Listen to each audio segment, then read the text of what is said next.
Why has barely anyone figured out health maxing? One could define health maxing as to make the most out of one's given potential. Let's just assume for now genes are determining much of that.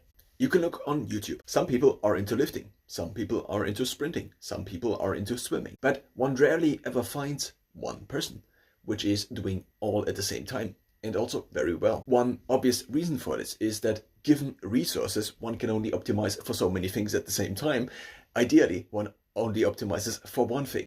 One now could define health maxing as the attempt to not try to optimize one's life and one's life decision towards becoming good at one specific sport, let's just say, but to instead become the healthiest version one can be. One recent perspective that has been developing is to rejuvenate oneself, as age seems to correlate with function in many regards. So by trying to reduce one's biological age, as approximated with many different tests, such as how many pull-ups can I do, what is my LDL, for example, one can approximate the state of ideal health, at least one's own ideal health, by relating oneself to the population average.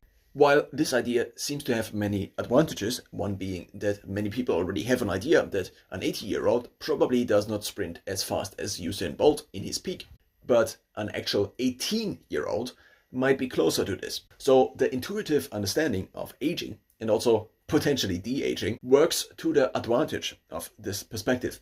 The main problem one in general probably has with health maxing is that one does not really know where the limit actually is. So by taking the biological age and trying to reduce it, one then has a concept and also already a goal. One just tries to hit the population average of 18-year-olds, for example, or maybe 21-year-olds, or maybe in terms of strength, maybe 30-year-olds, as strength seems to still increase in the 20s. But the initial question I asked is, why has no one figured it out yet?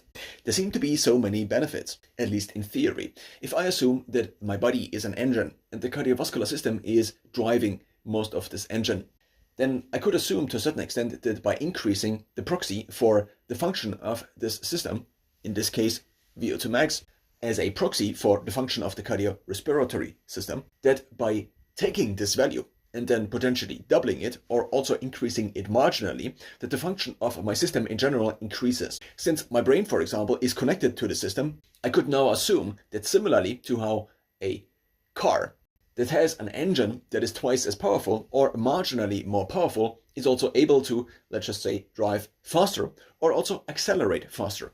The answer to the initial question is probably that health maxing as an optimization is just incredibly complicated.